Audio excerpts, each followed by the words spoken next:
June 12, 1943. Ramstein Airfield, Germany. The hum of aircraft engines filled the morning air, but for Luftwaffe pilot Oberleutnant Hans Richter, the sound of the P-47 Thunderbolt was still unfamiliar. He had been briefed, mocked, and dismissed it in his mind. A lumbering American plane, clumsy, slow, and armed with nothing more than 8 small .50 caliber guns. We'll shoot them down like pigeons. Yet today, he would discover how catastrophically wrong he was. Before we dive into this story, take a moment to hit that like button and subscribe, because the tale of the Thunderbolt is not just a story of machines. It's a story of fear shattered, of pride demolished, and of a technological leap that would redefine air combat forever. As Richter climbed into his Bf-109, he could not have imagined that the very skies he dominated would become the proving grounds of American innovation, brutal precision, and tactical ingenuity. The Rhine Valley shimmered in early morning sunlight. Fields stretched to the horizon, but Richter's focus was on the horizon of a very different kind, the approaching Thunderbolts. Reports had trickled in from reconnaissance pilots, stories that sounded like exaggerations. They're slow. They're fat. They can't climb. Each pilot's skepticism was a shield against the fear growing in their hearts, for the Luftwaffe's intelligence had underestimated American resolve before. Richter's wingman, Feldwebel Kurt Heinemann, muttered, "They wouldn't dare come this far with such planes, would they?"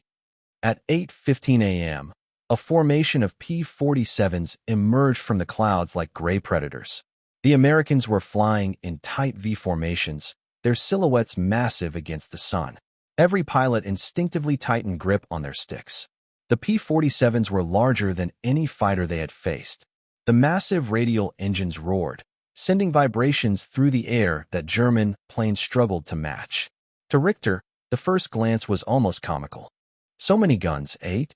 That's laughable," he wrote later in his secret diary. He imagined he could dance circles around the bulky Americans. A brief burst of cannon fire, and the threat would vanish. Pride carried him forward, a dangerous arrogance born of overconfidence and experience. The Americans approached with disciplined precision. Thunderbolts did not maneuver like the nimble Messerschmitts. They relied on brute force, speed in a dive, and firepower concentrated in a lethal fusillade. As Richter prepared to dive for a deflection shot, the first .50 caliber rounds ripped through the air. At first, they seemed harmless, almost trivial. Then the bullets found their mark. One P-47 pilot, Lieutenant John Tex Harrison, pulled his trigger with steady hands, and Richter's world changed. His aircraft shuddered violently. Gauges flickered. Panels rattled. The Bf-109's aluminum skin could not withstand the concentrated hail of lead. Richter's initial laughter died in his throat. Meanwhile, other German pilots observed the methodical carnage. Lieutenant Fritz Bauer, flying slightly behind Richter, noted in his journal, "They do not dogfight, as we know. They let the guns do the talking, and the talking is deafening." The Americans seemed almost casual, relaxed even, as their guns unleashed fury. P-47s did not need to engage in acrobatics. Their firepower and armored construction allowed them to absorb hits and keep advancing. Every burst of .50 caliber bullets tore through wings, fuselages, and control surfaces with surgical precision. Richter's comrades began to scatter in panic. The German pilots had been trained for agility, not for facing a flying fortress armed with 8 machine guns capable of shredding their formations. The P-47's turbo-supercharged engine allowed it to dive at speeds the Luftwaffe had considered impossible for American aircraft. Richter's initial mockery gave way to fear as he realized these machines were not only survivors, they were hunters. His pride, once a shield, now weighed him down as he struggled to maintain altitude, avoid fire, and comprehend how quickly his assumptions had crumbled. By the end of the first engagement, the psychological impact was profound. Oberleutnant Richter and his squadron returned to base with more than damaged aircraft. They returned with shaken confidence. Their notes described not only technical failure, but a collapse of belief. The P-47 was no longer laughable.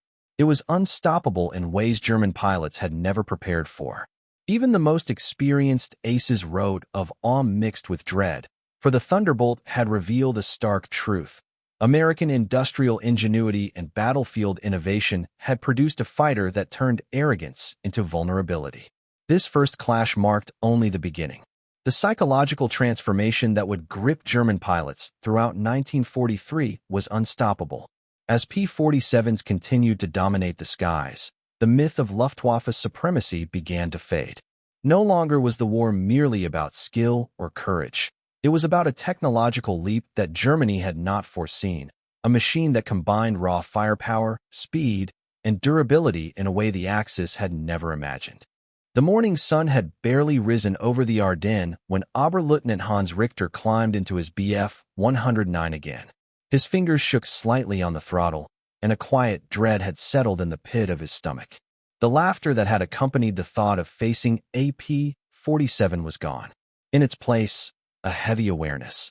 These American planes were different. They were massive, armored, and armed with 8.50 caliber Browning machine guns that unleashed fire like the concentrated fury of an entire squadron of Luftwaffe fighters.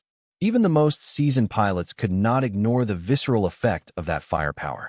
Before he took off, Richter scanned the sky. The Thunderbolts were already there, as if waiting. Captain William "Bill" Donahue, leading the American flight, flew with casual authority, confident in the knowledge that his aircraft could endure hits that would cripple a German plane. The P-47's rugged construction was more than engineering, it was psychological armor. Its radial engine could take punishment, its wings could absorb damage, and its 8 guns could punish anyone daring enough to challenge it. For Richter and his comrades, this was a lesson they would learn the hard way. As the two formations converged, Richter attempted his usual maneuvers, diving, climbing, and banking sharply to get behind the Thunderbolts. But each approach was met with withering .50 caliber fire. He felt bullets tear through the fuselage of his Bf 109, shattering panels and spraying metal fragments across the cockpit. His gauges flickered, and smoke curled from the engine cowling. Richter had flown countless missions over France, North Africa, and the Eastern Front. He had survived dogfights with Spitfires, Hurricanes, and Yak fighters. Yet here, over the Ardennes, he faced an adversary whose design was something beyond anything he had encountered. Flight Sergeant Kurt Heinemann, observing from slightly behind, recorded in his personal log, "We are accustomed to fighting machines that fear the sky. These Americans embrace it. Their firepower is a wall that cannot be flown around. Their planes endure what ours cannot." The first wave of the engagement was brief, intense, and terrifying. Every German pilot knew that a single mistake, a momentary hesitation, could mean death. Bullets ripped through wings, fuselages, and rudder control surfaces. The P-47 pilots did not need to maneuver aggressively. They relied on speed in a dive, resilience, and a deadly, relentless barrage of bullets. Richter tried to regroup. He signaled to his wingmen to climb in formation, hoping to coordinate an attack. Yet every attempt met the same overwhelming resistance.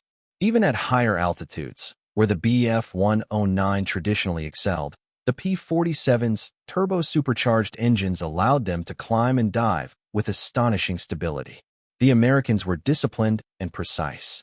Each burst of fire was calculated, efficient, and devastatingly accurate. Richter's initial disbelief had transformed into a cold, sinking fear. Meanwhile, Captain Donahue's voice crackled over the radio, calm and methodical. "Hold formation. Keep your spacing.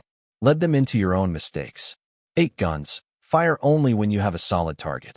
The German pilots were stunned by this combination of methodical discipline and technological superiority. Their entire understanding of aerial combat was unraveling.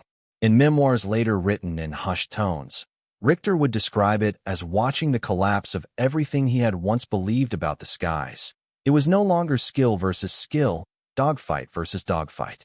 It was raw power, concentrated in a flying fortress that laughed at our maneuvers. The Americans pressed the attack. Lieutenant James "Jimmy" Callahan, flying in the second wave, noticed Richter attempting a dive to escape. Callahan squeezed the triggers on his P-47, and the flak shredded the tail of Richter's plane. Sparks flew, instruments failed, and Richter was forced into evasive maneuvers that sent him spiraling dangerously close to the forested hills below. The psychological impact of witnessing comrades fall, of seeing planes disintegrate under fire that seemed impossible to escape, left an indelible mark. Feldwebel Kurt Heinemann, beside Richter, attempted a head-on pass, hoping speed and aggression would give him an edge. But the Thunderbolt's armament turned the moment into a slaughter. Heinemann later recounted in a secret diary, "I saw the tracers strike my wing. I saw the metal peel away. I could not believe it. I had flown through war before, but this was unnatural. It was death incarnate, and it wore American colors." By the end of the first engagement, Richter and Heinemann were battered, exhausted, and shaken. They limped back toward Ramstein, their planes dented, smoking, and torn. Each man carried not only physical damage but a deep psychological scar. For the first time, they faced an enemy whose advantage lay not merely in skill but in the combined might of industrial ingenuity, tactical discipline, and raw firepower. The P-47 Thunderbolt had demolished not just their aircraft but their confidence. Back at the airfield, the pilots compared notes in hushed, wary tones. None had expected such resilience, such concentrated firepower. Lieutenant Fritz Bauer, a veteran ace, wrote in his private journal, "We had been told Americans were inexperienced, their planes fragile. We laughed at the idea. Today, we faced reality. It is a reality we cannot fight with pride alone. We must adapt or die." The discussion was not about bravery or courage. It was about survival, about understanding a machine that could dictate the terms of engagement regardless of skill. Meanwhile, the Americans celebrated in quiet satisfaction. For them, the encounter had been a testament to meticulous engineering and rigorous training. Every P-47 pilot understood that their aircraft was more than a plane. It was a symbol of American industrial capacity, a flying weapon that combined durability, speed, and firepower in a way that Germany had underestimated. The Thunderbolt was a psychological weapon as much as a physical one, and the Luftwaffe was beginning to understand that no amount of training could compensate for the structural advantage it provided. In the weeks that followed, stories from the front spread quickly.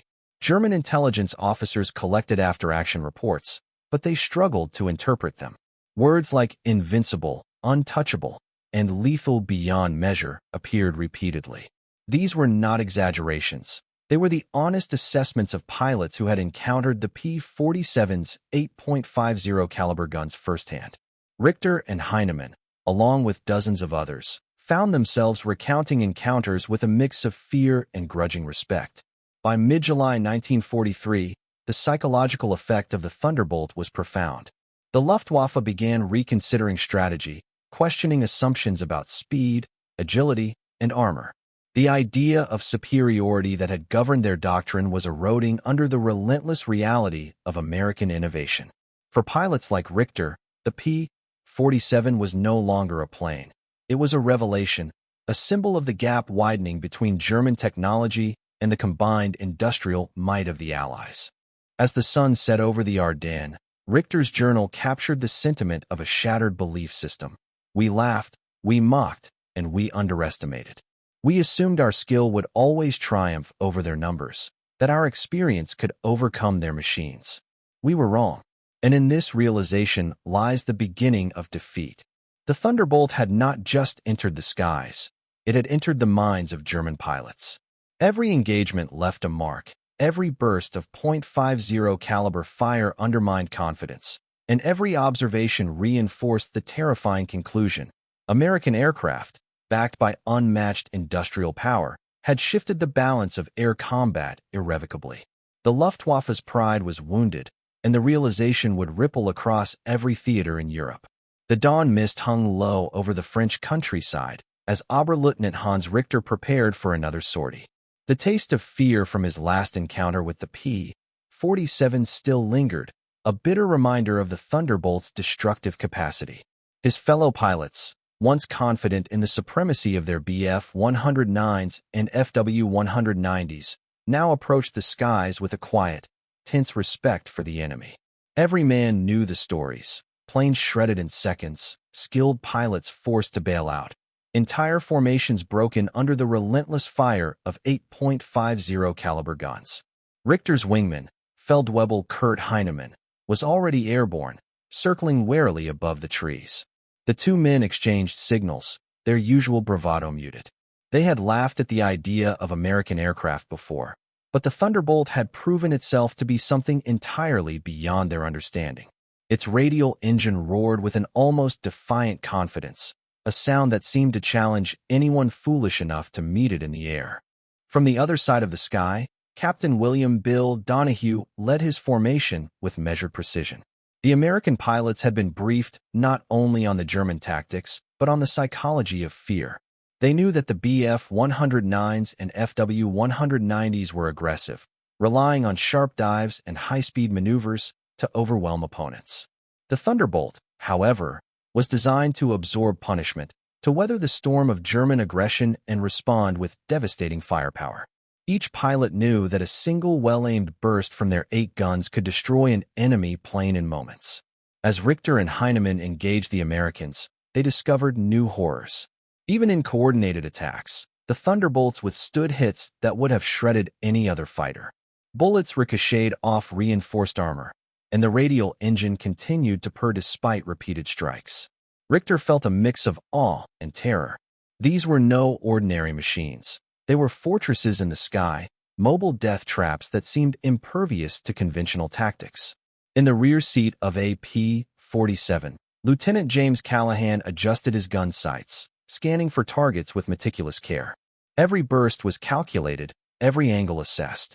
The Germans were skilled pilots, but the Thunderbolt's firepower created a psychological barrier. Even the slightest misjudgment could result in catastrophic damage. Callahan's training emphasized patience, discipline, and precision.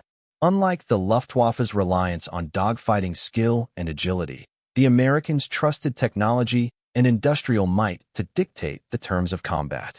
The clash intensified. Richter attempted a classic dive-and-climb maneuver, hoping to force a Thunderbolt into a vulnerable position. But the Americans anticipated it. 8.50 caliber guns opened fire with surgical accuracy. Sparks flew, fuselage panels crumpled, and Richter felt the violent shudder of his plane absorbing hits it should not have survived. He glanced at Heinemann, who was in a similar state, smoke trailing from his wings, instruments failing, and a growing dread settling over his face. From the cockpit of another P-47, Donahue observed the German pilot's reactions. He noted the hesitation, the fear creeping into their maneuvers. This was not just a physical battle, it was a psychological one. The Thunderbolt was rewriting the rules of engagement in real time. Its combination of speed, armor, and overwhelming firepower forced the Luftwaffe to reconsider everything they had learned about aerial combat. Every burst from the 8 guns was a message. The skies belonged to the Americans, at least for now. Back on the ground, German intelligence officers struggled to interpret reports from returning pilots. The language was unprecedented. Terms like invincible, untouchable, and engineered to perfection appeared repeatedly. Pilots described how the P-47 absorbed damage, how its firepower could decimate formations, and how its presence alone could disrupt morale. For decades, the Luftwaffe had relied on superiority in tactics, experience, and precision flying. The Thunderbolt challenged all of it simultaneously. Richter and Heinemann regrouped after a harrowing encounter. Their planes were battered, fuselages scarred, engines smoking. Every pilot felt the weight of humiliation and awe. Richter scribbled in his log, "We laughed at the Americans. We mocked their planes. Today, I realize the truth. Our experience, our skill, our tactics, none of it matters against such firepower." Heinemann added, quietly, "It is not only the guns.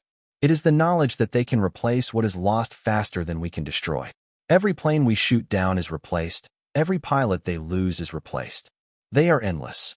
The Thunderbolt continued to dominate the skies. Even in unfavorable weather, with clouds and mist reducing visibility, the Americans maintained formation integrity. Their planes were stable, their guns accurate, and their morale unshakable. Each engagement reinforced a new reality. Skill alone could no longer guarantee survival. Industrial power and technological innovation were now as critical as training and courage. Over the next few missions, Richter and his squadron attempted to develop countertactics.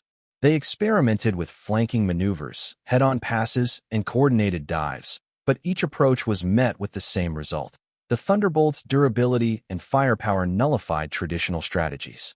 Every encounter was an education in futility, a brutal lesson in the new face of aerial warfare. Observers on both sides noted the psychological toll. German pilots exhibited signs of stress and hesitation. Even experienced aces who had flown hundreds of sorties were visibly shaken. American pilots, meanwhile, felt a sense of controlled confidence. The Thunderbolt was not invincible. It could be damaged, it could be outmaneuvered, but its advantages created a margin that made mistakes far more costly for the Germans. Feldwebel Heinemann later reflected in a secret diary, "We faced not just an aircraft, but a revolution. Every engagement left a scar on our understanding. What we believed to be superior skill was rendered secondary. What we thought was courage was insufficient. The skies had changed, and we had not kept pace." Richter's own notes mirrored this sentiment. "We underestimated them. We mocked them. We believed the stories of fragile machines and inexperienced pilots. We were wrong. And in this realization lies the beginning of a new kind of fear, one that no maneuver can erase." The Thunderbolt had achieved more than tactical victories. It had shattered confidence, disrupted planning, and forced a re-evaluation of strategy. In the months that followed, Luftwaffe commanders would issue new directives, emphasize caution, and attempt to adapt. But the psychological advantage had already been gained. The Americans had shown not only superior technology, but an unshakable belief in their industrial and mechanical might. By the end of the month, the legend of the Thunderbolt had spread throughout the German squadrons.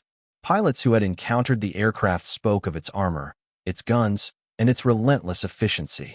Even those who had survived multiple encounters approached future missions with caution, respect, and an underlying dread. The P-47 was no longer just a plane.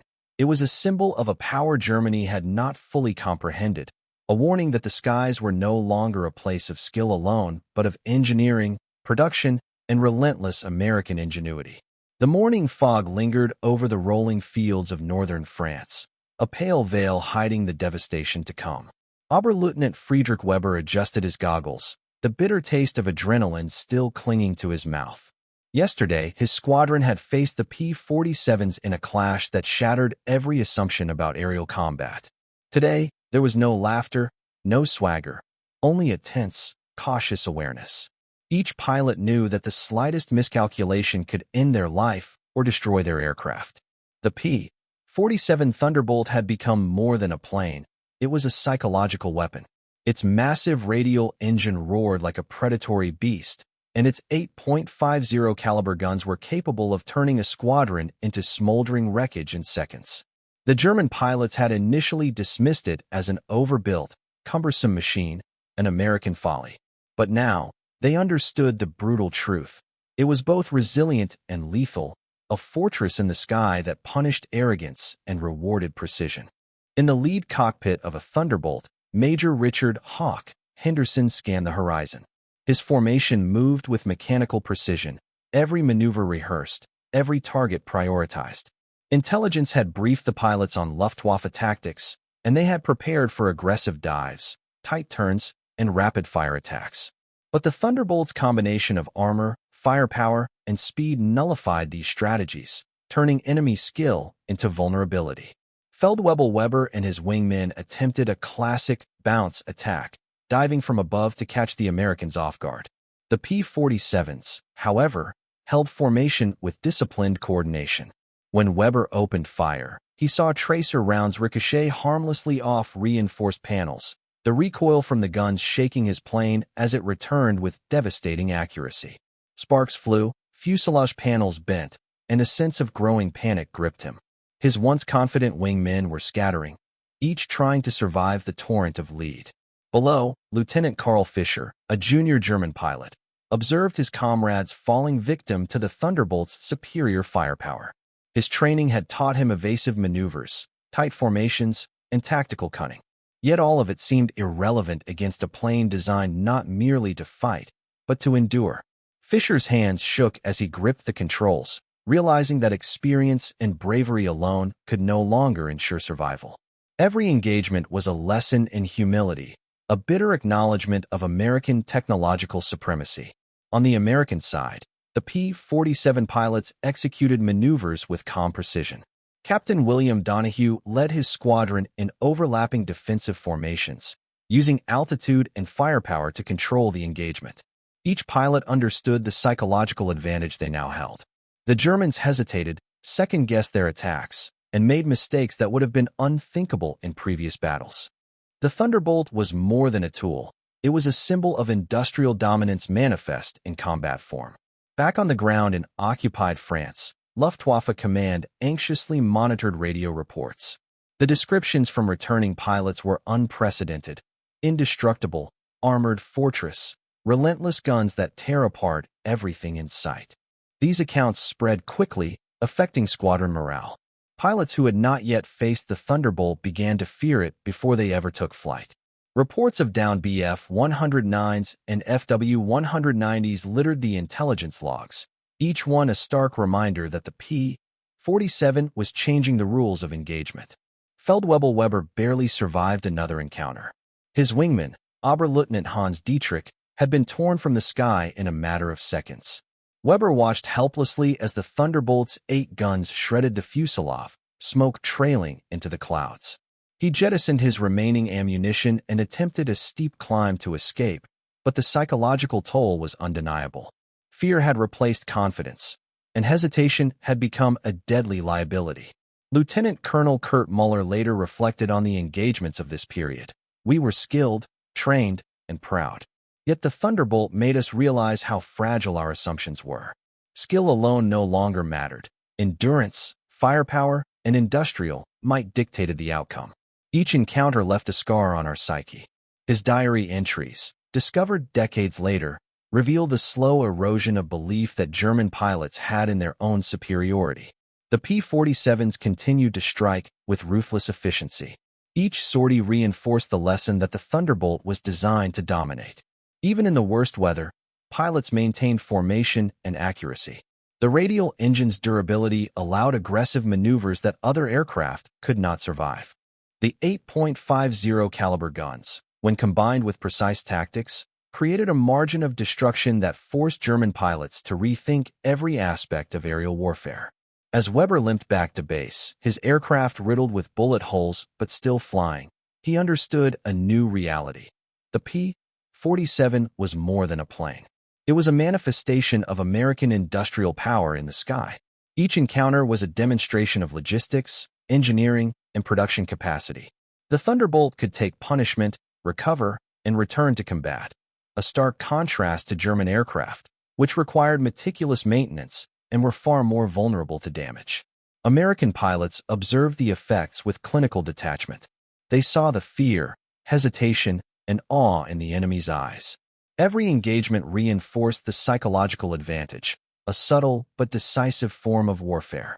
Reports sent back to command detailed the efficiency of the aircraft, the success of formations, and the impact on enemy morale. In many ways, the Thunderbolt was reshaping the air war without relying solely on physical victories. Feldwebel Weber would later recount his final sortie of the month in a private letter. "We laughed at the Americans when we first heard of their Thunderbolt. Today we barely laughed at all. The skies no longer belong to us. Every burst of those 8 guns tears away more than our planes. It tears away our confidence, our pride, our certainty. We are learning a new lesson, one that will not be forgotten until the war ends, or until we are removed from the sky entirely."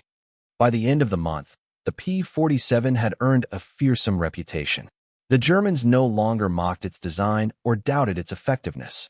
Even senior Luftwaffe officers acknowledged the plane's superiority in written reports. The Thunderbolt was not invincible, but it was resilient enough, powerful enough, and produced in sufficient numbers to dominate aerial engagements across multiple fronts. Its legacy extended beyond the battlefield. Every destroyed German aircraft, every forced retreat, every hesitant maneuver became a testament to the combined might of American engineering, production, and tactical doctrine. The Thunderbolt was both weapon and symbol, a reminder that industrial capacity could translate directly into battlefield superiority. For the Luftwaffe, it was a bitter revelation. Skill and experience were no longer sufficient. The skies had changed, and the Thunderbolt had made that fact painfully clear. The skies over northern Italy shimmered with early morning light, a deceptive calm that belied the destruction about to unfold. Oberleutnant Karl Richter squinted against the glare, scanning the horizon for any sign of Allied aircraft. Intelligence briefings had been clear. The P-47 Thunderbolt was fast, heavily armed, and resilient beyond anything they had encountered before. Yet Richter could not suppress the skepticism gnawing at him. Surely, he thought, no plane can be invincible. He was wrong. Within minutes, a formation of Thunderbolts appeared, glinting in the sunlight like predatory hawks. Their engines roared with a ferocity that rattled Richter's cockpit. The 8.50 caliber guns on each aircraft were already a threat, their synchronized fire capable of annihilating a flight of German fighters in mere seconds. Richter's squadron attempted a coordinated dive, hoping to outmaneuver the American attackers. The result was immediate, brutal, and unforgettable. The first burst of gunfire tore through Oberleutnant Dieter Kraus's plane. Shrapnel ripped through the fuselage, severing control cables and puncturing the fuel tank. Kraus fought to maintain altitude, but the damage was too severe. As he spiraled toward the ground, Richter's confidence faltered. Each P-47 seemed to anticipate his every maneuver, its immense firepower punishing even the slightest error. In the cockpit of his Thunderbolt, Captain Robert Tex Hamilton moved with precision. Years of training, countless hours in the air, and a deep understanding of his aircraft gave him an almost unnatural confidence. He led the formation in a series of tight, synchronized rolls, each maneuver exposing enemy planes to the withering barrage of bullets. Every burst found its mark, tearing metal and igniting fuel. The Germans had underestimated the aircraft's durability, and now they were paying the price. Lieutenant Gunther Vogel, a young pilot from the 7th Staffel, watched his comrades fall one by one. His heart pounded as the reality of the Thunderbolt's power sank in. It was not just the firepower or speed, it was the psychological impact. German pilots hesitated, second-guessed maneuvers, and began making mistakes they would have avoided under normal circumstances. The P-47 was a masterclass in intimidation, teaching a painful lesson that skill alone could no longer guarantee survival. On the ground, Luftwaffe commanders received grim reports. Every encounter with the Thunderbolt seemed to highlight a new vulnerability. Experienced pilots, decorated veterans, and squadron leaders were being decimated in engagements that should have favored them. The intelligence officers struggled to reconcile these losses with their prior assessments. Reports of P-47s absorbing damage that would have downed Bf-109s or Fw-190s spread rapidly through German command. Each report chipped away at confidence, undermining the belief in air superiority that had defined the Luftwaffe since the war began. Feldwebel Richter's turn came swiftly. His plane took heavy hits, a trail of smoke streaming from the left wing. He executed evasive maneuvers with the skill of a seasoned pilot, but the Thunderbolt pilots anticipated each move. The sky seemed to bend against him, every corner a trap, every burst of fire a reminder of the overwhelming odds. His squadron's cohesion collapsed under pressure. Pilots scattered, some trying to flee, others forced into desperate dogfights they could not hope to win. The aftermath of the battle was a mixture of chaos and revelation. Survivors limped back to their bases, planes riddled with damage, bodies bruised, morale shattered. Officers compiled reports detailing the Thunderbolt's resilience, its armored fuselage, self-sealing fuel tanks, and ability to absorb multiple hits while remaining controllable. These accounts were shared, dissected, and studied. A common sentiment emerged. No plane they had encountered could match it. The P-47 was redefining the rules of aerial combat. For the Americans, the victory was almost methodical. Every sortie, every engagement reinforced the lessons they had internalized. Maintain formation, exploit firepower, and trust the Thunderbolt's durability. Captain Hamilton wrote in his log, "Every engagement is a testament to engineering, training, and coordination. The Germans underestimate us at their peril.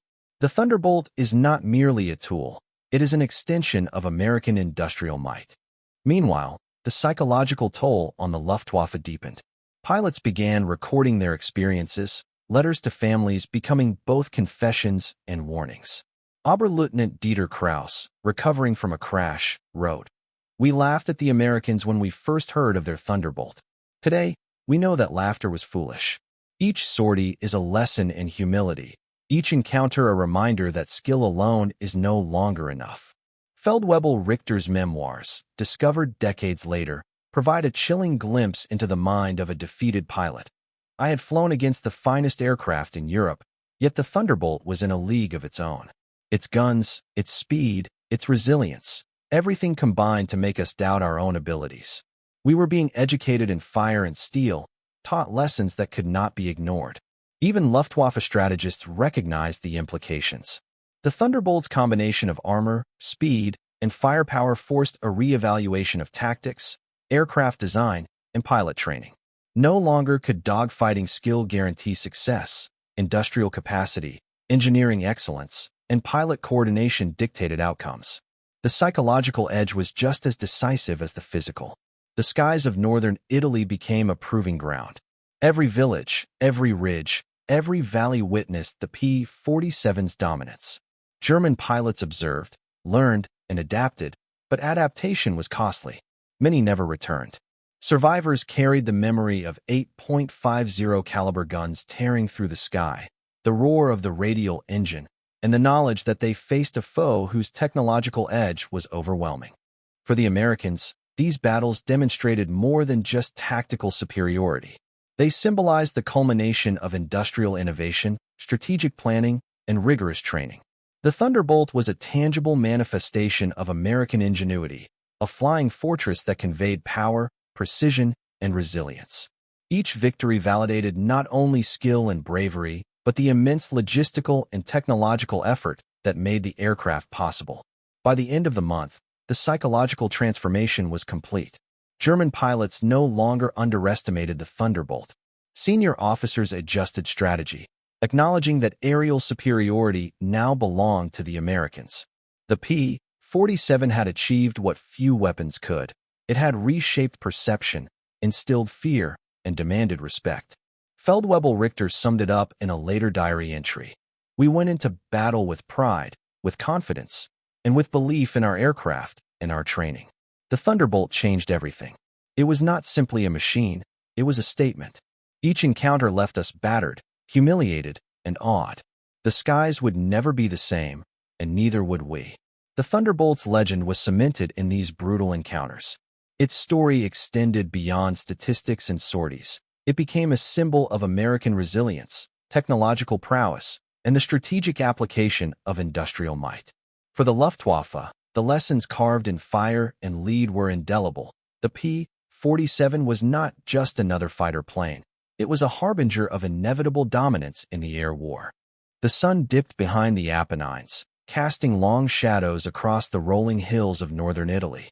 Oberleutnant Karl Richter adjusted his goggles and glanced at the horizon, half expecting the familiar glint of American wings slicing the sky.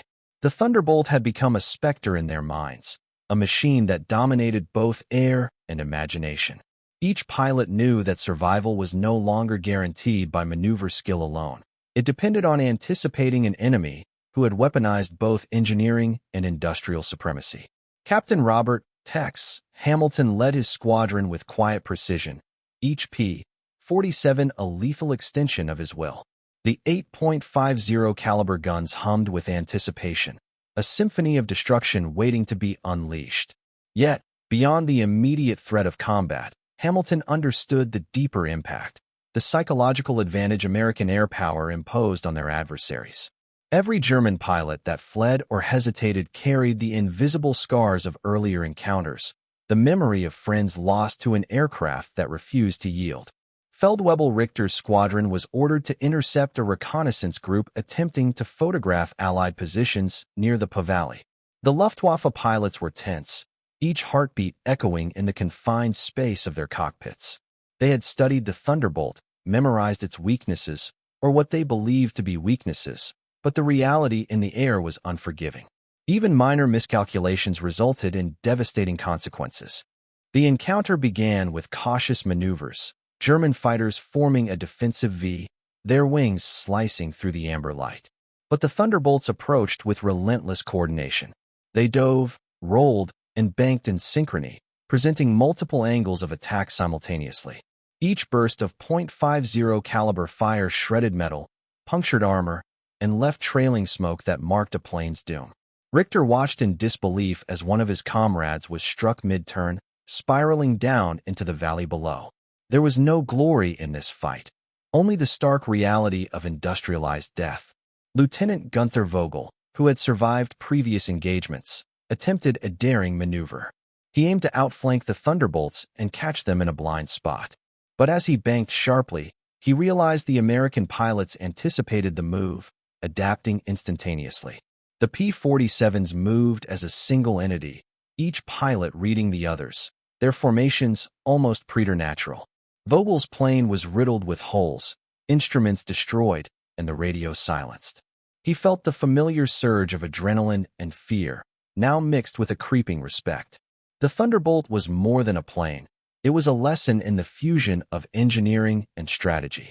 Back at the makeshift command post, Luftwaffe officers reviewed reports from the encounter. The tally was grim, losses mounted, and the psychological toll was undeniable. Pilots recounted the precision of the Thunderbolt's attacks, the unyielding durability of its airframe, and the overwhelming presence of American industrial might manifested in the sky.